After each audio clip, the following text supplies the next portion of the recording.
It's Kyle coming at you on another car drive. It's like that's all I do anymore. Oh, wow. What a week. Oh, okay. Well, let's see. Had a big swim meet with my daughter. Went to some old stomping grounds in Topeka, Kansas. Also known as Topeka. It's not that bad. It's just, I lived there for my first year at college, and there just wasn't a whole lot to do, you know. And then especially when you leave there and you go to Lawrence the next year, my friends all went to K-State in Manhattan, and there's tons to do there, tons of trouble to get into. But yeah, anyway, it was kind of cool. We definitely had some bonding time, just my daughter and I, and she did great in her swim meet, of course. And then we hit an old burger joint, Bobo's Drive-In. I haven't been to in well over a decade, and man, it was great. And then hit a record store as well. Picked up Rush, Grace Under Pressure, which that's the tour that I saw Rush on. I like that album a lot, you know, and not just because I saw him on tour for that. I love Moving Pictures also, but Grace Under Pressure was a big one for me, just the timing, you know. I was just the right age. It does have a lot more keyboards and stuff like that in it than people care for, but at the time, that's just kind of what was going on. I mean, I think it was Van Halen that had keyboards on 1984, and I know that pissed off a lot of people as well. That's just kind of the way things went at that point, you know, early to mid 80s. A lot of rock bands were just going over to keyboards. So, I mean, they still play, you know, all the regular instruments as well, and they still rock. It's just they included keyboards. But Grace Under Pressure is a great record. I mean, Distant Early Warning, Red Sector A, it's some good stuff on there. And I also picked up a Shooting Star album. You know, I'd like to get all the Shooting Star records, but this one is called, I think it's called Screaming. I don't know. I'll put it in the Recent Spins photo album, put a link to that in the notes here, but it's a good one. It's got this eagle on the front, you know, kind of screaming. It's a rockin' record as well. It's kind of fun. But I meant to get their first, or not their first, maybe their second record that has Last Chance on it. But I'll get that. They had it actually at that record store. I don't want to drive all the way back to Topeka to get it, but you know, I'll find it somewhere else. It's around Kansas City a lot since they were a Kansas City band, so shouldn't be a problem finding that one. It's basically the record with them all holding mirrors on the front. It's pretty cool. Pretty cool record. But I like the one I got. And again, I think it's from 1983. Guess what? Keyboards. You know?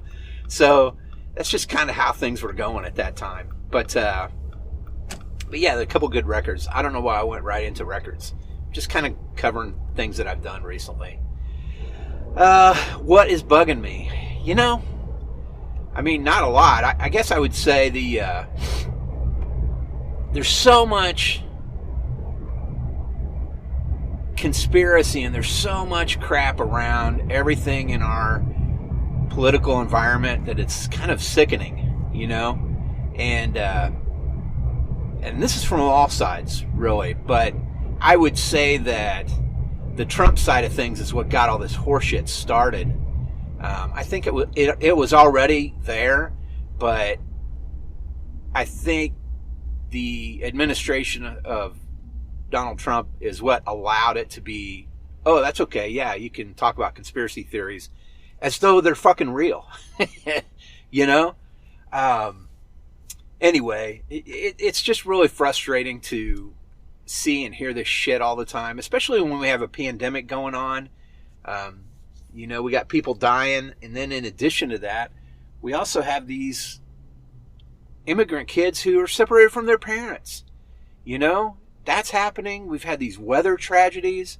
We've got all these other fucking tragedies going on. I don't think we need to be buying into conspiracy theories. Now, I know that CPAC was last weekend, and I know one conspiracy theory is the stage there. It does look a lot like this symbol, which is actually a Viking symbol maybe? I can't remember, but it was worn on some Nazi uniforms. And it's pretty hard to deny that it looks like that symbol. I mean, it's definitely that symbol if you look at it from a certain angle. Is that what they meant to do? I don't think so. I hope not. I mean, I hope all you Trump fans out there aren't like rock and roll Nazis, yeah! You know, I hope you're not like that. Because I don't think you really understand Nazis if that's how you are. You know? I mean, they fucking suck, man. They want to kill people because they were born certain ways. Whether it be different colors, born into different societies with different religions, whether they were born homosexual or transsexual.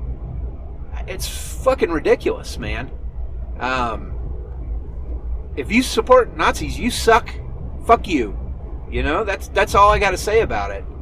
And it's a real bummer to see this conspiracy theory crop up about that stage. And you know, I'll put a link to an article about it, but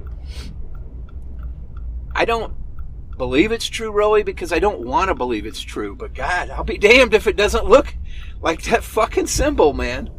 And I cannot support that. And if you're a true Republican, you shouldn't support that shit either, man. We do not stand behind Nazis, all right? Fuck that.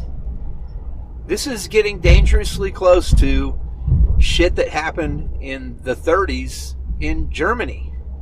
The 1930s, by the way, kids. I don't like that feeling, man. We got to stop this shit now. You cannot allow white supremacists to grow back up and be big groups. We can't allow that to happen. It's got to stop. So that's bugging me a lot. It bugs me because it makes me sad and it makes me nervous. I don't want to see that. I'm pretty sure you guys don't either.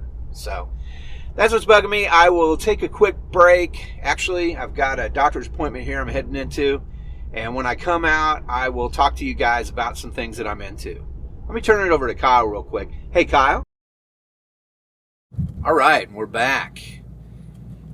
Some things that I'm into. Well, let's see. Like I started out the whole show with, I did get to go to a record store. It was a really nice one at Topeka. I wish I could remember the name of it. But I'll be back at some point. She'll have more swim meets out there. And I'll hit it up again. So I did pick up that Shooting Star record and that Rush record. Those have been pretty great. I've been listening to those. You know, I find myself listening to that Black Pumas record more and more and more and more. It's just really good. I'm glad I got the deluxe edition so that, you know, I got all the extra side tracks and all that stuff and the little 7-inch single that has their version of Eleanor Rigby. And, yeah, it's good. It's good stuff, man. They're amazing. That's whatever their second album, whenever that drops, man, that thing's going to shoot through the roof. But really, I mean, I can't think of much else that, you know, again, I've gone down the rabbit hole even more with Seek Sputnik. And, you know, I listened to their second record yesterday on YouTube. And it has like one or two newer songs than Flaunt It.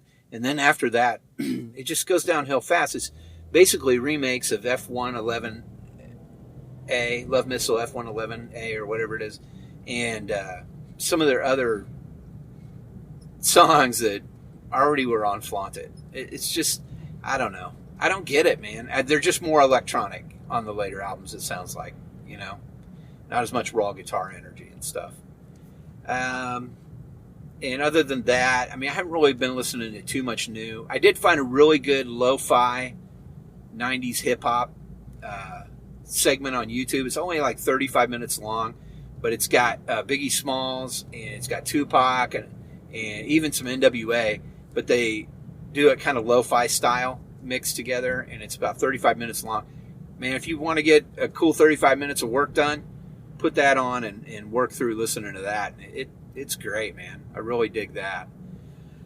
That's about it. A couple records coming. I got Jane's Addiction, Nothing Shocking, and I got a Wings record, Wings Over America or something like that, that's on its way also. So that'll be fun to listen to when they get here. What have I been reading? Nothing too really awfully new. I need to read that next issue of Crossover. I haven't read that yet. I think there's a new Sweet Tooth coming and a new Star Wars High Republic book coming, and I'll definitely be reading those as well. Nothing else besides that. As far as watching goes, pretty much a lot of the same stuff. I mean, there's a lot of things I want to go back and finish. Like, we started Doom Patrol and watched the first episode and never watched it again. I really liked it. I want to watch more of them. Same thing with the second season of The Boys. Didn't really go much past like the second episode, maybe. Need to go back and watch all that. And there's lots of new stuff out there that I just haven't sat down and watched, man. I don't have a ton of time, but we do at the end of each day have a cool, half hour to hour to watch some stuff. And while I do love Kim's Convenience and Kath and Kim, I want to watch some different stuff too. I did start on Amazon Prime. I started the BuzzFeed Unsolved deal last night. It's almost like it started out like a podcast type thing with some video to it, and now it's kind of grown into an actual full video show that's a half hour long. But I know, like, I started watching the new season, the 7th season, and I watched the first one about this lighthouse that was really cool. And it was a good half hour long with two guys sitting there talking. And then I went back to the first season and started watching those, and it's a little bit different. I mean, they do have video and stuff, but they're only like maybe 10 minutes long or so, and then it's over. And watch like 3 of those. But it's all good. I want to watch all of them. I like it. It's my type of thing. It's kind of like Unsolved Mysteries, but it's short. I like that. So there's a lot of other stuff coming out that I'm interested in watching. I will watch that Tom and Jerry movie with the kids when we get a chance. Not my kids, but the girls too when they come over. So that'll be fun. And there's a few things out there like that I'm interested in watching, but not much else. I'm very interested in Godzilla vs. Kong. I can't wait for that. Really, really, really looking forward to that. And The Bad Batch is that other Star Wars show that I was talking about that's animated, that's coming on to Disney+. I'm looking forward to that as well. Do still need to watch WandaVision. Haven't started that at all, but I do want to watch it. And then I don't know about Falcon and the Winter Soldier. To be honest with you, I don't like either one of those characters. So I don't know if I'll ever watch that. I'll be honest with you. I'm not really interested. I'm interested in WandaVision. I'm interested in Loki. I'm interested in She-Hulk and Moon Knight. Some of the other shows they've talked about doing, but I could really give a crap about Falcon and the Winter Soldier. Now, I know that he goes on to become Captain America, Falcon does, but I don't know. I don't really care. So, can't see me watching that anytime soon. I need to watch some more Paranoia Agent also. I started to watch like the first 3 episodes of that, and I've kind of laid off that. I got the full thing on a box set, and I need to sit down and just watch all of it. I like it. It's good, creepy, weird, funky, definitely very Japanese, like hard for Westerners to fully comprehend type of thing because we don't think the same way. Not that we can't get it. It's just that we really can't get it because we don't live in the same society. And I'm sure there's plenty of things that we put out that they can't get either. But it's interesting. I like it. I typically like that style. So I'll probably dig the whole show. That's about it, guys. I mean, really not much else going on, man. Just living life, working, putting the house back together, that kind of stuff. buying too many records, listening to tons of music, hanging out, spending lots of time with my family, my kids. So that's all I got. I will catch up with you guys again. Next episode is, I believe, episode 90, if I remember correctly. I could be wrong. But that's a big one. Might have to do something special for that. We'll see. I'll let you guys know. But I will catch up with you next week. So come back, please. I appreciate you listening. And, oh, yeah, get off my lawn.